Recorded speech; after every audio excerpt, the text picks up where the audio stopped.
About World War II, aviation, history, and so much more. Warbird Tube is produced by the Commemorative Air Force, the world's largest flying museum. Our mission is to educate, inspire, and honor through flight and living history experiences. The CAF began the Warbird movement more than 65 years ago, and thanks to the support of individuals like you, we continue to grow strong. We hope you enjoyed this episode. And now our host, Steve Buss. Thanks for watching and keep 'em flying. Good evening and welcome to Warbird Tube. I'd like to welcome everyone watching tonight if you're on Facebook, YouTube, and of course those of you watching on GoToMeeting. This is episode 88 of Warbird Tube, and on tonight's episode we'll chat with Victoria Jaeger, wife of famed pilot General Chuck Yeager, a name that you should all be very familiar with. Now, before we get started, could you do us a little favor? If you haven't already done so, please take a second to like, share, or subscribe and follow us. Now, if you do subscribe on YouTube, make sure you also click that little bell icon to get notifications about any new episodes of Warbird Tube. Now, as you're watching tonight's presentation, you may have some questions. I would think our topic tonight might generate some good questions. So just type them in the comments section of whatever social media platform you're on, and we'll try to answer them either during the presentation or before we sign off. Now, joining me is Victoria Jaeger. Victoria, it's a pleasure to have you on the show. It's great to see you, Steve. It's been eons, my friend. It has been a year or two. Yeah. So tell us a little bit about you and how you came to meet General Jaeger. Well, it's a very interesting story because when you're single, you usually go to places where people hang out. Well, in this situation, I was trying to be alone. So I went out to hiking, and a beautiful day, flowers, spring flowers, the sun was shining. And I'm usually alone. I was walking up the hill, and down the hill came this really good looking guy, a little older, and the sun was behind him, great smile. And I said, "Hey, great day." And he said, "I just got back from Australia." And I said, "Well, I just got back from Africa. What were you doing in Australia?" And he said, "I was teaching software." And I said, "Oh, I was volunteering and helping tribes. I need to refill the coffers. Can you help me get a job teaching software?" And he said, No, I'm not a software guy. I'm Chuck Yeager. I'm a fighter pilot." And I thought, is he the Chuck Yeager? Wait, who was Chuck Yeager? Is that a common name in the military? And as I'm thinking all this, I said, "Well, will you take me up in a fighter jet?" He said, No, that costs tens of thousands of taxpayer dollars. And I said, "Well, I pay taxes." He said, I gotta go. And he starts down the hill and I said, "Oh, okay, you won't get me a job. You won't take me in a fighter jet. You want to go hiking tomorrow?" So he pulls out his watch. You've seen him do it, Steve. And he says, "Yep. It's 3:00. That's my truck down there. It's got an X1 on it. Do you know what that is?" I said, "I used to be so good at school." "No." And he said, broke the sound barrier. I said, "Oh, that's right. That's you. I saw the movie." He still wasn't sure about me. And he said, "What movie?" And I said, "The Right Stuff." He said, "Right." And he starts down again. And he said, wait. He said, "I'm older than you. You can't go too fast." And I said, "We're 50 feet from the start of the trail. You think I stopped to talk to you? I'm tired." Anyway, the next day we met at 3:00 at the X1 on his truck. And the first thing he said to me is, "I'm never getting married again." I said, "Works for me. I'm never getting married." And then I think the next thing I heard was God laughing at us. Yep. That's how it started. It was great. Yeah, now, and before that, you just briefly touched on it. You were doing some charitable work in Africa before you met him, and I think folks know you today as being his wife, but you had a very interesting life before that as well. Yes, I was in Southeast Asia before that, and I helped get rid of a human trafficker. Had a gun pointed at my head. That was really exciting. And then I was fairly well protected. And when I left, the local women rose up and they got rid of that guy, got him put in prison. And in Africa, I was just going to help the tribes, and I would just step in it because I would ask questions and they always thought I knew more than I did. But got rid of some corruption in Southern Africa. So it was pretty exciting, but I helped a lot of people. And you just need to help one, and the ripple effect is huge. So it's very gratifying. And indeed, you have, with Chuck Yeager, have helped a lot of people through the years in many, many different ways. And we'll talk about some of those as we go on tonight. And another thing that unless you've read his books, which y'all should have done by now, you might not know that he was a very avid fisherman and outdoorsman. Exactly. And he taught me how to fish, and he taught me how to hunt. And it took me actually 6 years to actually watch them gut an animal. In fact, the first time we went hunting, he shot an elk at over 60 degrees higher at over 800 meters. And I thought that was just normal. I didn't realize that was amazing. As we went up, we were standing next to each other. My head was next to his derriere. That's how steep it was. We went up there and I'm watching them gut it. And I think he saw me turning green. He was a really smart guy. And he said, Victoria, look at the view over here, before he had to carry me down. I was a source of great amusement to him. Oh, of course.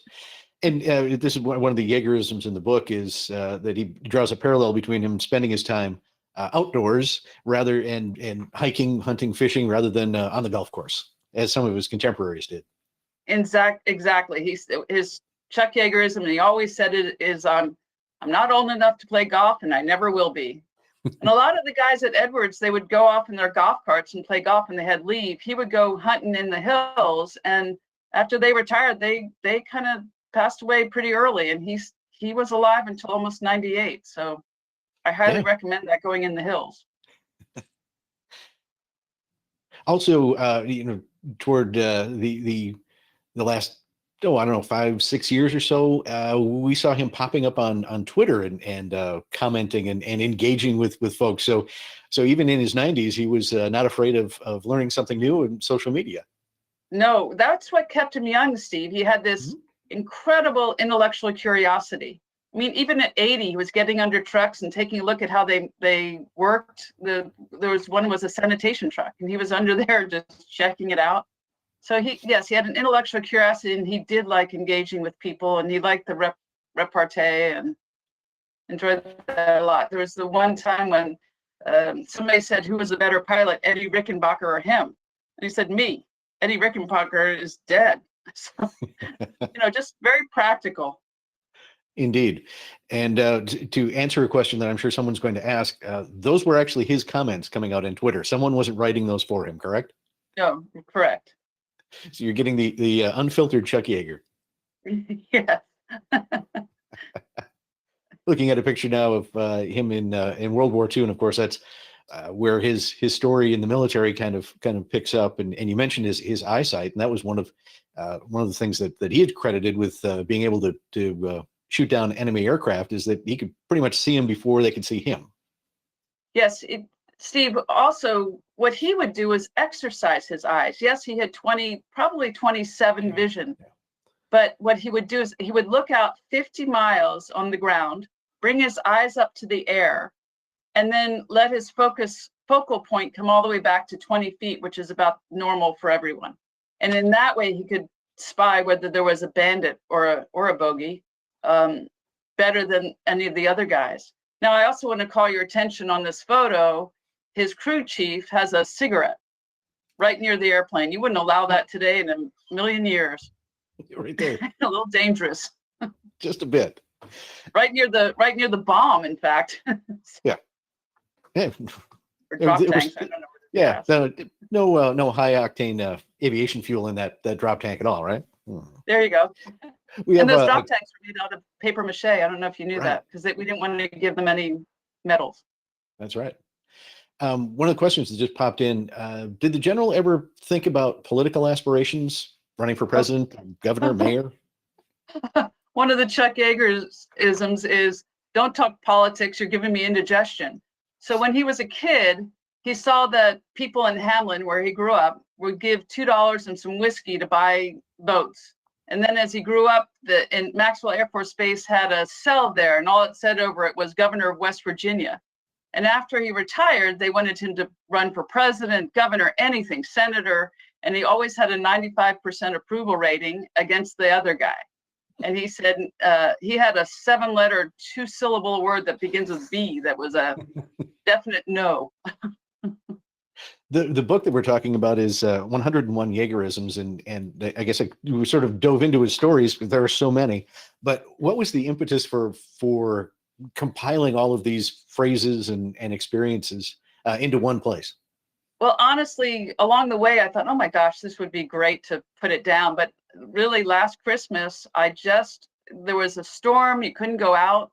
And so I just stayed home and just started putting them down. And at first, I could only come up with 15. Which is a little silly, but over time I still keep coming up with them.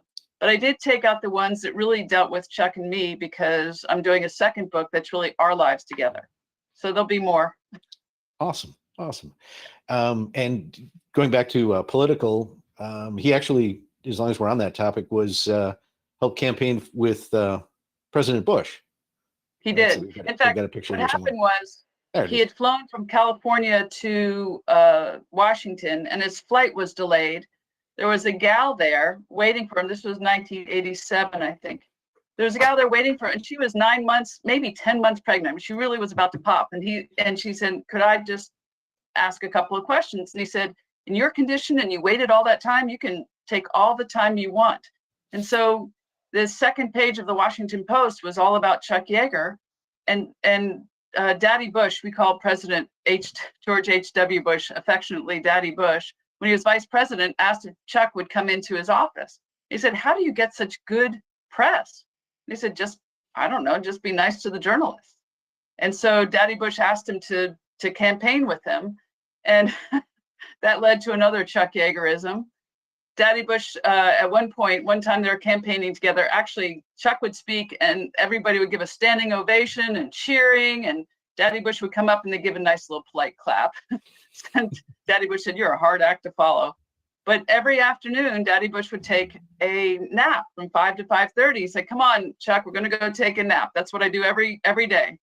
And Chuck wasn't sure about this. So they go up to the suite, and in the bedroom, there's 2 single beds, and Daddy Bush lies down his bed and he motions to the other one and tells Chuck to lie down the other one. And Chuck's still not sure about this. He said, "This is my week for girls."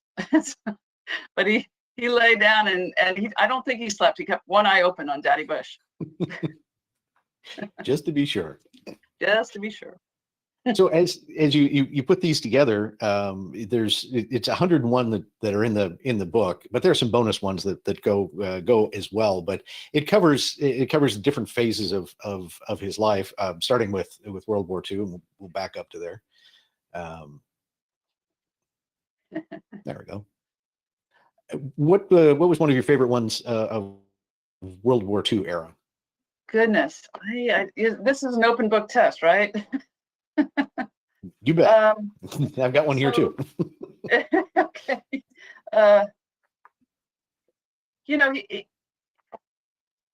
I guess he always just said rules are made for those unwilling to make up their own. That was one. And he always tried to find, but what people didn't pay attention to, because he'd do these talks and he'd say that, but they wouldn't see the end of what he said, which was, "But you better be right." In other words, if you have to get around some silly rules of the military, you better be right when you're doing it. So that's one of my favorite ones. He said that a lot, and the generals where he was talking didn't really care for that.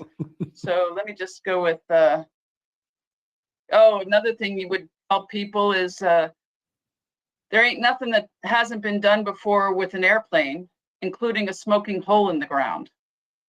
So that's one to think about, because you've seen it, Steve. There's a lot of people who try to show off just a little bit too much and they get into trouble.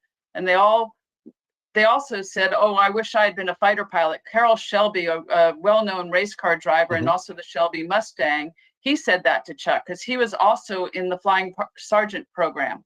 By the time Chuck came along, it was the same program, but they called it something else. In any case, Chuck would always turn to them and say, "Hey, 21 of the guys I went over, of the 30 that I went over with, didn't make it home." So I, put a fine point on it. And Chuck was shot down himself and, had to evade Germans. And I think there was only one German tower in all of southern France, and they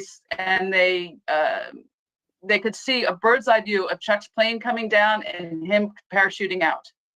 And they were really on his heels. I mean, the Maquis found the Maquis, the French underground first. They took him to this one house where the woman's husband was a POW in Germany, but about the same size, gave him some clothes, took him over to a spa where there was an older woman, 56, not that old really.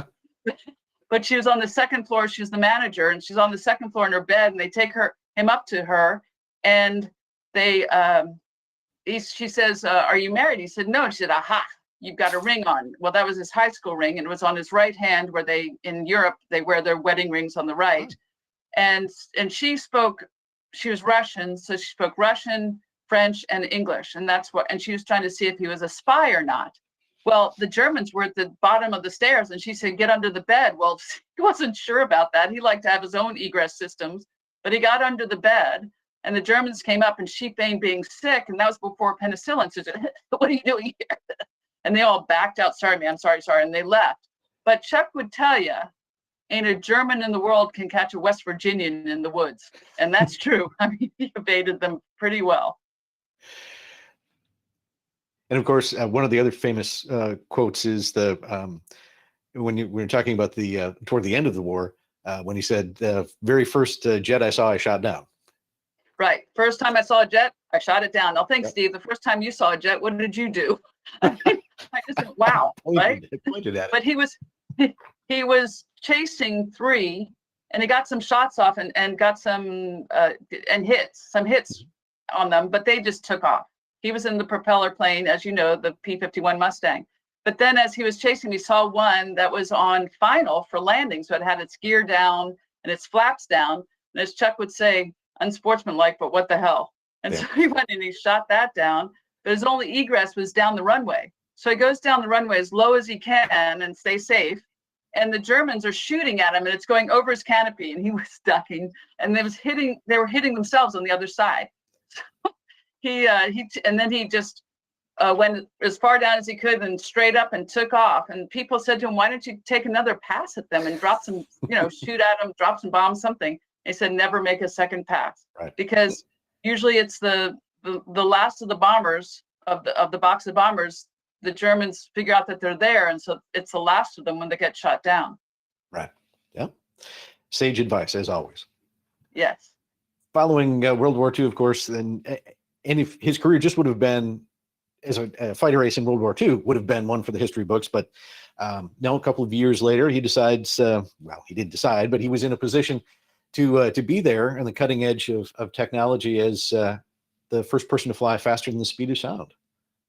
Well, what happened was he was an evadee, and when the war was over, he had evadies and POWs had their first choice of where to be stationed. And he looked at the map, and Wright-Patterson was closest to his home where he grew up.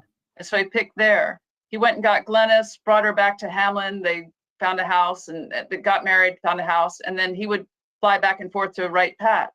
And he was the maintenance guy because he had grown up with machinery. He could take apart and put together a motor at age 12. And his father used to dig gas wells, so he worked with him, so he knew how to do that. And so he picked Wright-Pat, and he was the maintenance officer. He got to fly all the planes he worked on, so he flew a lot. And then they had him flying in air shows. And at the time, Colonel Al Boyd saw him and thought, there's a guy that's really calm and cool under pressure. So when the X-1, Slick Goodland, the civilian who was trying to get it up above the X-1 above Mach 1, the speed of sound, and then he wanted $150,000, they said, we don't have enough money in the program for that. And so Al Boyd said, we'll take it over. And they asked him, do you think the Air Force could do it? And he said, you bet. And so then he had to pick somebody, and he picked the most junior, who was Chuck Yeager. And the other pilots were really jealous and mad and angry and all that. But when Colonel Al Boyd asked me, he said, why do you want to fly this plane? He said, I don't know, looks like a neat airplane to fly. He wasn't looking for fame or anything. He just wanted to fly another airplane. Yeah. So they chose him, and then he chose Ridley as his engineer, Jack Ridley, who, when he spoke MIT, everybody listened. And he was an Oklahoman, so he spoke West Virginian. So he could make complicated ideas and bring them down to simple ideas. That's how Chuck described it. But I guarantee you, Chuck was brilliant, and he undersold himself, and that's okay. So Bob Hoover was the backup pilot, and they went out to Muroc, which became Edwards Air Force Base, because it had a 15-mile dry lake bed, Rogers Dry Lake, and 5 to 6 miles wide. Now the X-1 stalled at 250 miles an hour. And you can't fly that fast below 10,000 feet. Right. So I don't fly that fast in my little super, Cub kind of airplane. In any case, so the first flight he had they dropped him from the B-29 and they did a roll. And everybody thought, in this experimental plane, you did a roll? And he said, well, that's a fighter pilot. That's what we do. And about the 7th flight, Steve, that he was getting pretty close to the sound barrier and he lost elevator horizontal stabilizer control. And that's what, as you know, allows for pitch, to control the pitch. And he lost it because the sound shock wave was right there on that hinge. So I came down, I said, Jack, we can't do it. This is what happened. And Jack got out his slide rule and thought about it, goes, wait a minute, you have a manual trim. So try doing that manual trim and see if you can get through. And so Chuck, now, you know, when we go through the sound barrier now, I've been on the Concorde, it's, you don't even know. It's like, do that again. I didn't, but then you were shaking all over the place and trying to do the trim tab, not easy. So on the 8th powered flight, he turned, and as you know, you pull more G's, units of gravity, and it simulates what's going to happen straight and level. And he tried doing the trim tab manually, and it worked. So he came down and said, Jack, we got it made. So then, but as you know, that was on a Friday.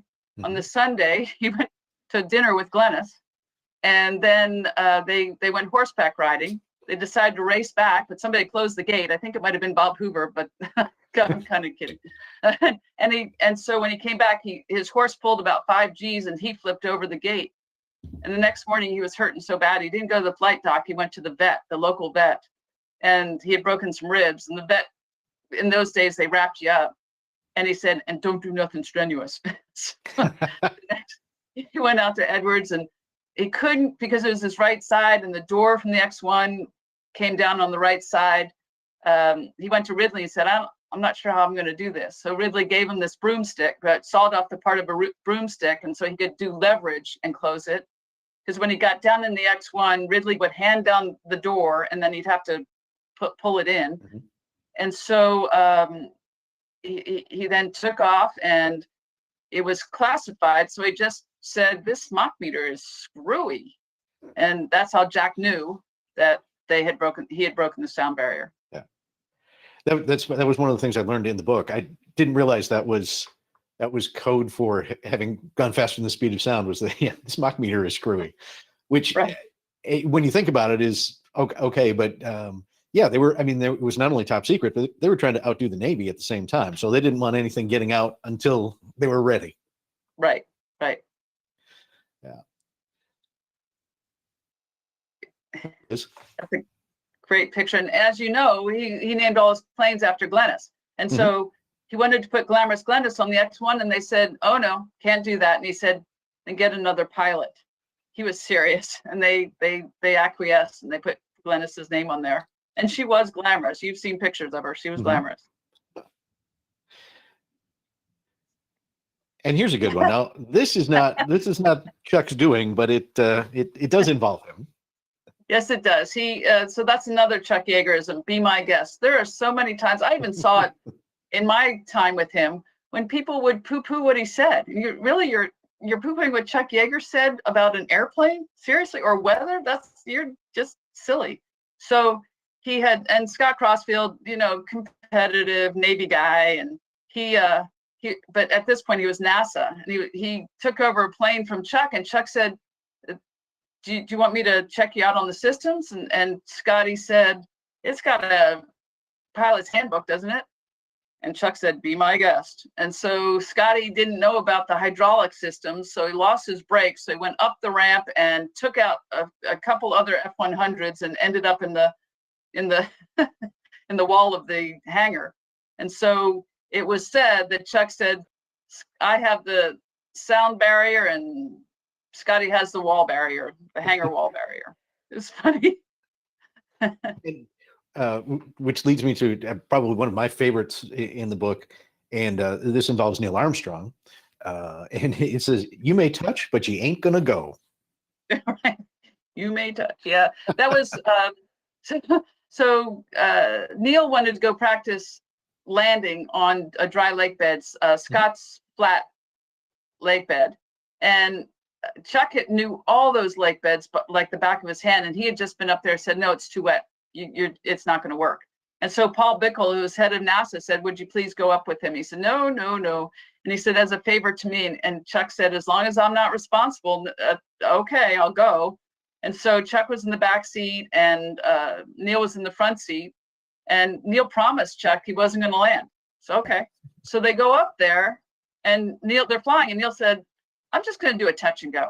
And Chuck said, just what you said. You may touch, but you ain't going to go. And so Neil, you know, he knew better, be my guest. And so he landed and they got stuck. And there's a couple of very rare pictures in the book of Neil looking at the marks in the sand. And so they were in their summer suits. So Chuck turned to Neil and said, what are we going to do now, Neil? And fortunately, Paul Bickle was smart enough and believed Chuck that he sent a Goonie bird up. So Chuck radioed up and he said, just land on the edge of the dry lake bed and just the wet dry lake bed and just keep going. Do not stop. And we'll just run over. It's about a mile and we'll hop in and take off. And that's what they did. And when they got back, Paul Bickle saw Chuck and he just burst out laughing. Yep. And I have read some things on the internet, and you know, you can always trust what's on the internet, is that Chuck and Neil were not friends, but they actually were. Actually, they were. I mean, the first time I met Neil, we were up at the Air and Space Museum. They were having a board meeting, and Chuck was going to give a talk that night. And we heard there was free food upstairs with the board meeting. So we went up there, and we were in the room next door. And then when they quit, we saw Patty Wagstaff. And then we went in. It was like swimming upstream. Chuck was heading towards Neil. And Neil was a little bit, what's he going to say now in front of all these people? Because you know Chuck. Yep. But anyway, it was very gracious. And then we saw him the next time at the National Aviation Hall of Fame. And I asked him for a copy of his speech because everybody was kind of talking at me. And I couldn't really focus. And so he sent that. And over time, we saw him at Baron Hilton's ranch. And so there's a great picture of the two of them in the helicopter. I took the picture and they're just laughing together, having a good old time. I like Neil. He was great. Good. So out of this era, are there any Jaeger-isms that sort of jump out at you? The X1 era? Yeah. Not so much, but you know, there was this story from World War II. Can we go back there or should we keep moving forward? No, go ahead. So one of my favorite stories, as you know, he was shot down and then he went, well, there's two, it kind of combines two. So he got back to England eventually, and he had gone over the Pyrenees that had 3 foot of snow because the Gestapo came to town early. Usually they wait till the snow melts, but they couldn't. So he's going over the Pyrenees. He's carrying another airman. He got a Bronze Star with a V for that. And he gets back to England. He can't wait to get back on combat. And they said, no, you have to go home because if you're shot down and tortured, that you might give up all these places, these safe places. And so he said, who's your boss? He went all the way up to General Eisenhower. And General Eisenhower met with him and another guy. And he said, I've got people shooting themselves in the foot to go home. Why don't you want to go home? What is the matter with you? And he said, duty. I haven't done my job. So Eisenhower knew that D-Day was coming, sent him back to his squadron and said, I have to get a permission from higher up. Do not go on combat till I give you permission. So he was training the new guys, and he gets a call from his commanding officer in Leicester. This is on the east coast of England. And the commanding officer said, are your guns hot? And he said, yes, they are. And he said, go provide top cover for a bomber crew that's in a dinghy. They had to ditch the plane. So he goes out there and he's got 2 guys and they're providing cover. And a Ju-88 comes out from Helgoland. And so Chuck chases him. He turns around and hightails it back, and Chuck shoots him down over Helgoland.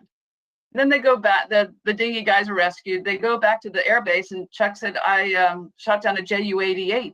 His commanding officer said, Jaeger, can't you do anything right? You're not supposed to be on combat. And they gave the gun camera footage to another guy and the kill to another guy. And so, and then finally, Chuck gets back on combat because after D-Day, the Maquis all rose up, so there weren't really any secrets to tell. And on October 12th, he shot down 5, and the Stars and Stripes said, Ike's ruling vindicated by flyer, and that was Chuck shooting down the 5. And by the way, Steve, the first 2, he got behind, and they saw that Jaeger was behind them, and so they crashed into each other, and he got credit for that. They shot down another 3. There you go. And again, that goes back to the Jaegerism we talked about before. Is like you can bend the rules, but you better be right. And exactly panned out in this case as well. Yeah. After the breaking the sound barrier in the 50s and the 60s, he was in Vietnam and continued flying a wide variety of aircraft and commanding different squadrons and things, and really just continued to excel in just about anything he did. Yes. Here's the other thing that I'll go back to England just for a minute, and it carried on everywhere he went. When other people would go on leave during World War II, he would stay behind and he would fly. He wanted to live more than anything. He wanted to get back to Glennis. And so he practiced and practiced and practiced. Now, if I would say this in front of him, Steve, you knew him, he was very humble. He'd say, no, I had to. I was the maintenance officer. I had to make sure all of them were flying well and working well. And so then I had to fly them and make sure that they were after I fixed them. But he was also the guy that they would go to. I asked this maintenance guy, gosh, right after I met Chuck, there was a reunion. And I said, tell me something about Chuck that's not in his book. And he said, if there was something wrong with the plane that we couldn't figure out, we'd go straight to Chuck and he'd get it in a minute. And there was one sound they couldn't figure it out. And he figured out it was an antenna. I mean, it always seemed so simple after he came up with it. So it was, he practiced and practiced and practiced. So he knew things inside and out. He wouldn't let anybody else touch the X1 when he was flying it. He did all the maintenance because it was his derriere on the line. And he always thought, here's another Chuck Yeager-ism. What can go wrong? How can I prevent it? And so at one point there was the only way to get rid of the fuel in the X1, if you didn't go Mach 1 and use it up that way, was electrical. Now, if the electricity went out, what could you do? You're landing a bomb. And so, and the gear wasn't stressed for all that fuel. That's why you went up in the B-29. So he put this manual release in the airplane. And just the next flight, now this was after he broke the sound barrier, but just the next flight he needed it. And so as he lost altitude, he would check to see his stall speed. And as the stall speed would get slower, he knew that he was getting rid of the fuel. And when he landed, he held his breath, but he was okay. Yeah. Well, and that was one of his hallmarks as well. Whether he was flying something as simple as a Super Cub or as complex as an F-100 or even an F-16, he knew the systems of the aircraft. And I think he took pride in not only knowing the systems, but knowing them probably better than anyone else. And like you said, to be able to troubleshoot the things that might come back to haunt you that you never thought of. Right. He said, know your egress systems better than the people who manufactured them. And he needed that in the F-104 and F-104. Yeah. He was trying to do an altitude record as well as showing the weightlessness. So when you went straight up in the NF-104 and then you came back and you had to go over and down, you had a little bit of weightlessness. So that was for the astronauts. So in the 60s, he was going for an altitude test and doing the weightless, but he went a little too steep and the thrusters failed that would push him over. And so he came back in tail first and it went into a flat spin. And Bud Anderson was actually his chase pilot yelling at him to punch out, punch out, punch out. But he tried all sorts of different things to stop it. He rode it all the way down to below 6,000 feet because it's much safer below 6,000 feet to punch out. He punched out, but the plane was descending at 100 miles an hour. He punched out at 100 miles an hour. So he was suspended for a second. And the rocket seat got stuck in the shroud lines. And then it came crashing down on his face mask and lit his face mask on fire. And so he knew he had to get that visor up to stop the flow of oxygen and stop that fire. And he was gulping in air. When he landed, we have pictures where the shroud lines are just a thread. They're almost burned through.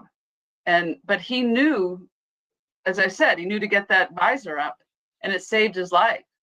So yeah, I highly recommend, the Air Force Academy guys would say to me, what can we do to be ahead of the other guys. And I tell them, actually, they should buy the book and read it and know it. But know your egress systems better than the other guy. Do maintenance. Know all of those things.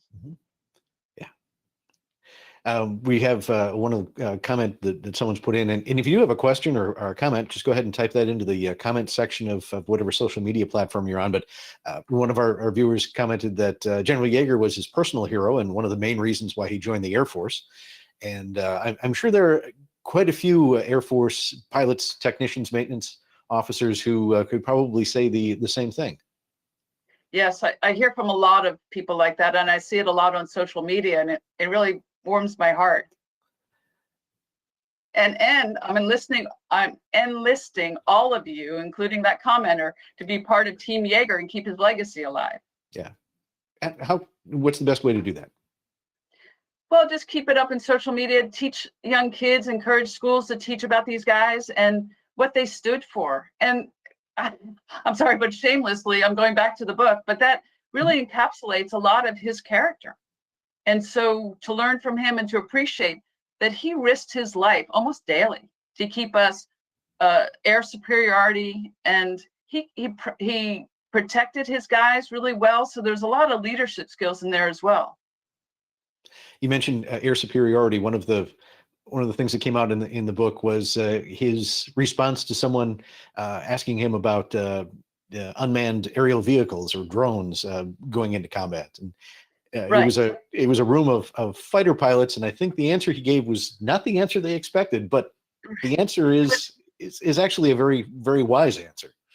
Right. Well, it was at the Air Force Academy, and they're all wanting to be these fighter jocks and do dogfighting, which is really a thing of the past. Mm-hmm. And when they asked the question, I usually would repeat the question, and I just said, "You guys aren't going to like this." And Chuck said, "Anytime a pilot doesn't have to bleed, it's a good thing."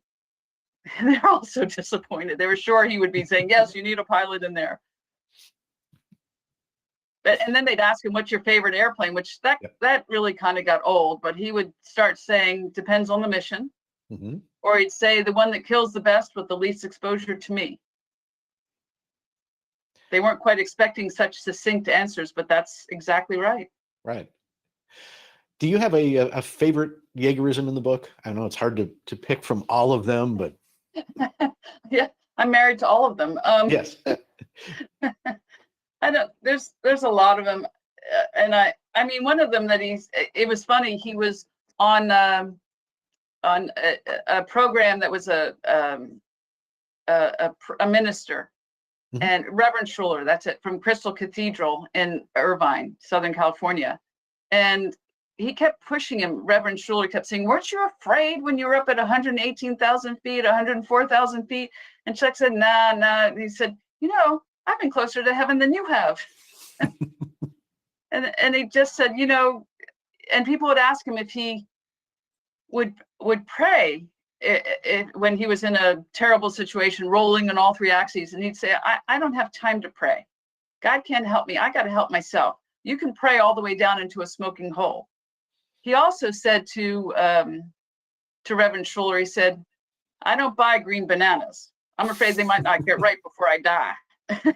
He said that when he was 78. Yeah. He lived another 20 years. Amazing. Yeah. And he continued to fly faster than the speed of sound, courtesy of the Air Force, for many, many years. Many years, yeah. And every time he did fly with somebody, I would ask them if they learned anything from him, and they'd say yes. In fact, one guy was flying, I think it was an F-16 actually. And Chuck said, "Why are you moving your hand around so much, son?"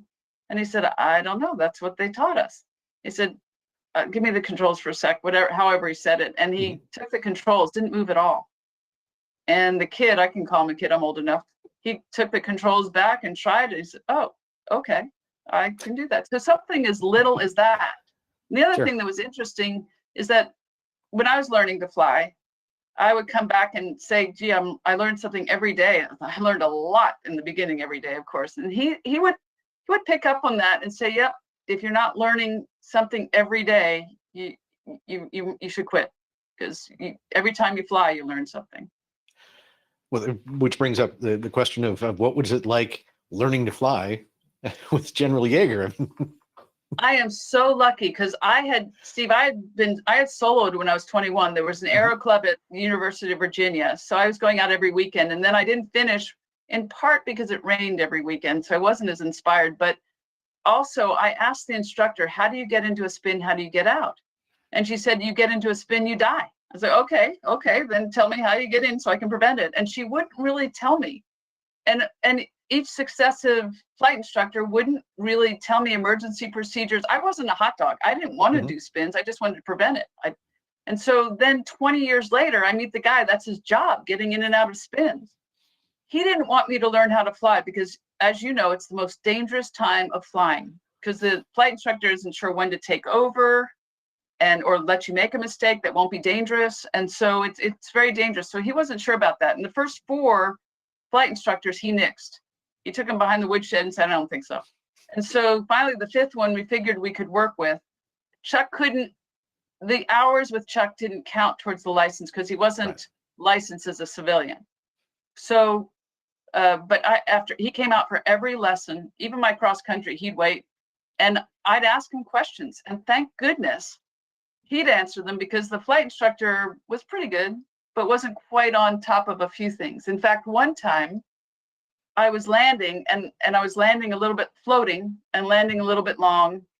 And I was coming up to my check ride where you have to do a short field landing. And my first landing with that flight instructor was perfect because I'd been doing it with Chuck. And one of my best landings ever, I still remember it. But now I couldn't even do a short field landing because they had me. And so Chuck, after the guy came in, he said, you have her on final 3 or 4 knots too fast. And his eyes popped out of his head. How could he know that? He's right. How could he know that? I said, let me introduce you to Chuck Yeager. So I was very, very fortunate. And a lot of things happened, Steve, with him, thank goodness, at the controls. There's one time the wind picked us up and headed us towards the trees. And I was thinking, oh my goodness, I hope this isn't going to hurt. And then he cobs it. Just not what you think you would do. But as you know, he's getting control of the air surfaces and brought it back and landed beautifully. Now I know to do that, but I'm not sure I would have done that without having that experience. And then 45 minutes later, as we're driving home, he said, yeah, I lost aileron. Okay. Glad to hear it. Glad you fixed it. Good. Very calm. I guess the better question would have been not for you learning to fly with Chuck, but can you imagine being the flight instructor who had to pass muster? Well, the check ride guy, I had done everything fine. And actually I was very calm because and here's a piece of advice from me. If you're going for a check ride and you're getting tested, just relax and just have fun. You'll learn something. And if you don't pass, you'll have another chance, but you'll learn something. So it's not wasted. So I was really relaxed and I still knew I had that problem with that short field landing, but I did that fine too. And then we came back, or no, I had to do it. We came back to Grass Valley Airport, Nevada County Airport, and so he said, you got to get lower on downwind. And I said, there's a big updraft over the reservoir on final. I won't be able to get down. So he said, nope, go up. So I go up, he's the check ride guy. We go around and sure enough, we have that lift. And I try to slip this one it was a Diamond 20, very hard to slip. So I try to slip it down and it's just not getting down. And I could just see him holding his breath going, oh my goodness, I'm going to have to fail her on the last thing. And I did a go around and I looked at him, I said, I'm supposed to do a go around, right? One and he sort of breathed a sigh of relief. So, okay. So we go around and he said, okay, you can decide where you're going to land. And I said, okay. So we go along a little bit farther on downwind. And he said, so where are you going to land? I said, I'll tell you after I land. He wasn't buying that one.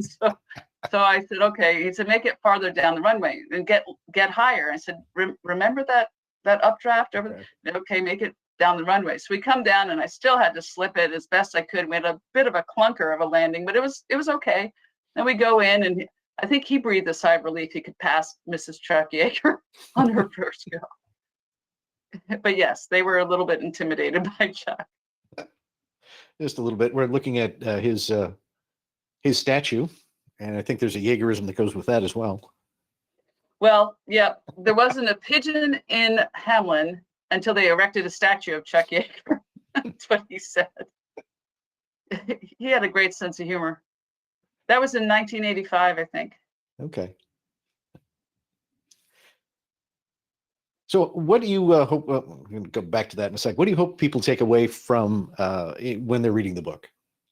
I mean, besides, there's going to be a couple of chuckles that you'll have in there that you laugh out loud. But what are you hoping people will kind of overall take away? Well, they'll learn something. They'll learn a little bit about flying, a little bit about life, but they'll remember General Chuck Yeager. That's great. And what he has to offer, and what he had to offer, and what he did offer all of us. I mean, when people said to me, "I'm sorry for your loss," I'd say, it's all our loss, really. Right. Yeah. We talked about him influencing so many people, and that brings us to this. You mentioned the Nevada County Airport.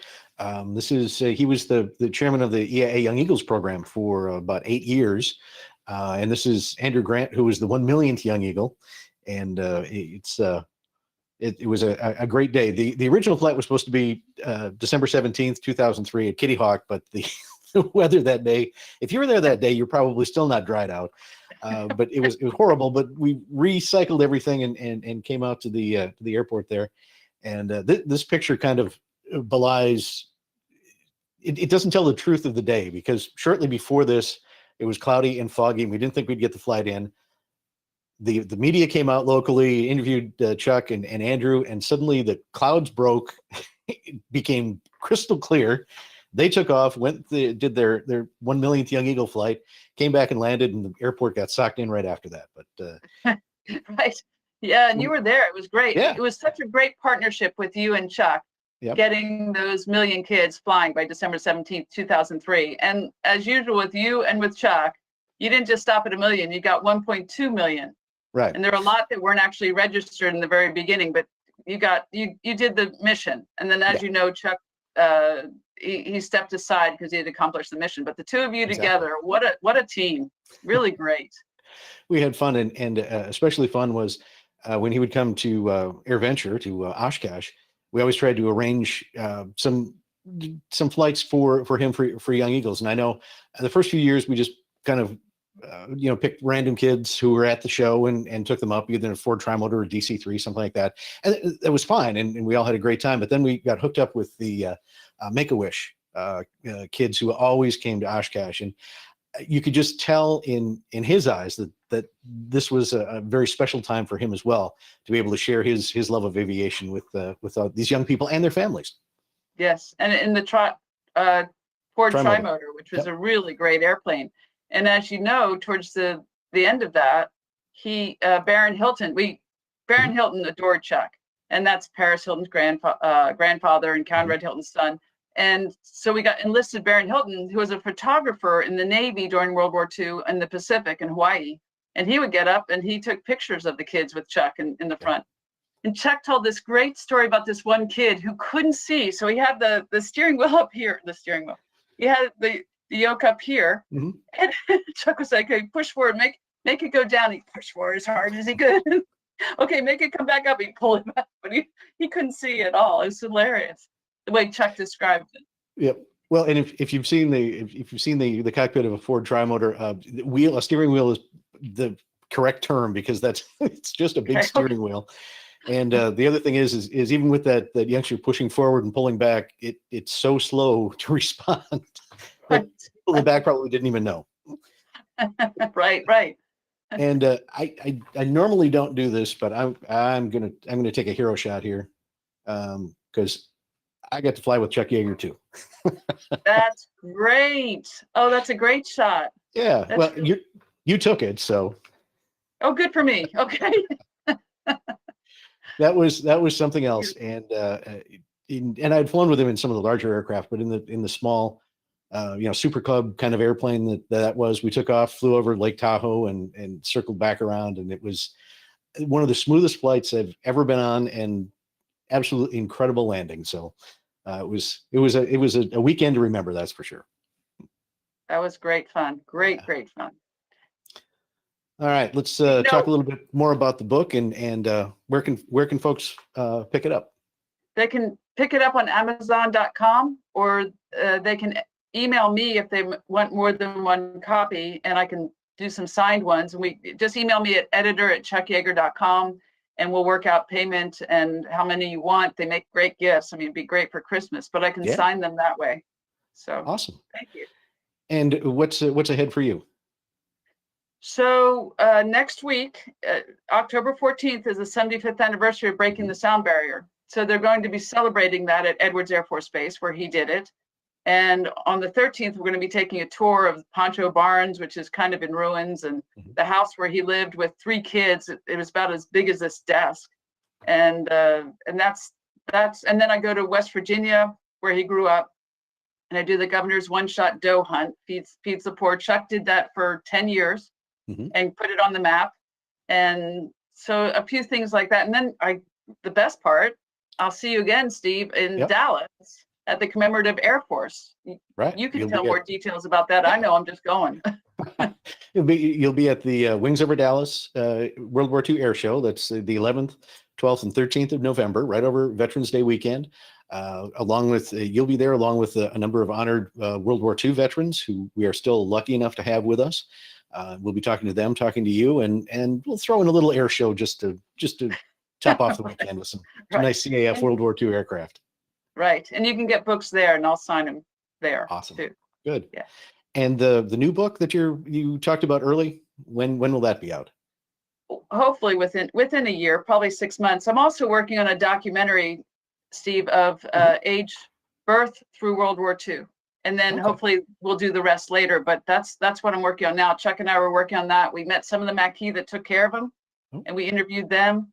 There's 2 of them still alive. They were only 5 or 6 at the time, but we established great friendship. So anyway, I'm working on the documentary, and hopefully that'll be out in the next year and a half, and the book hopefully in the next 6 months to 8 months. Sounds good. And the website is still up and running? The website, www.chuckyeager.com, and we have a new foundation, the General Chuck Yeager Legacy Foundation, and that's going to help with the documentary. And it also supports Women in Aviation International, has a Chuck Yeager Scholarship, and Marshall University Yeager Scholars. There's a whole bunch of different ways that kids can actually get an education. Yes. And when you go to the website, some great stories of General's life and legacy, and some great photos. It's a nice website, and I encourage you to go there and definitely pick up this book. It, like you said, it'd be a good Christmas present. That'd be great. Thank you. All right. Any final thoughts before we sign off tonight? Oh gosh, I don't know, but you know how I felt about helicopters, so we'll have to talk about that next time. Okay. 10,000 parts trying to fly apart. There you go. All at the same time. All at the same time. Well, Victoria, thank you for joining us this evening. Again, if you get a chance, go to Amazon and pick up a copy of 101 Chuck YEAGER-isms. You will not be disappointed. We'd like to thank you all for joining us again tonight. If you haven't already done so, click that like, subscribe, or follow button so we can let you know about any of our future shows.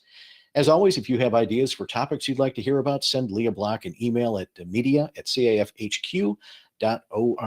Again, thank you to Victoria Yeager for being our guest tonight, and we will see you next time right here on CAF Warbird Tube. Have yourself a good night.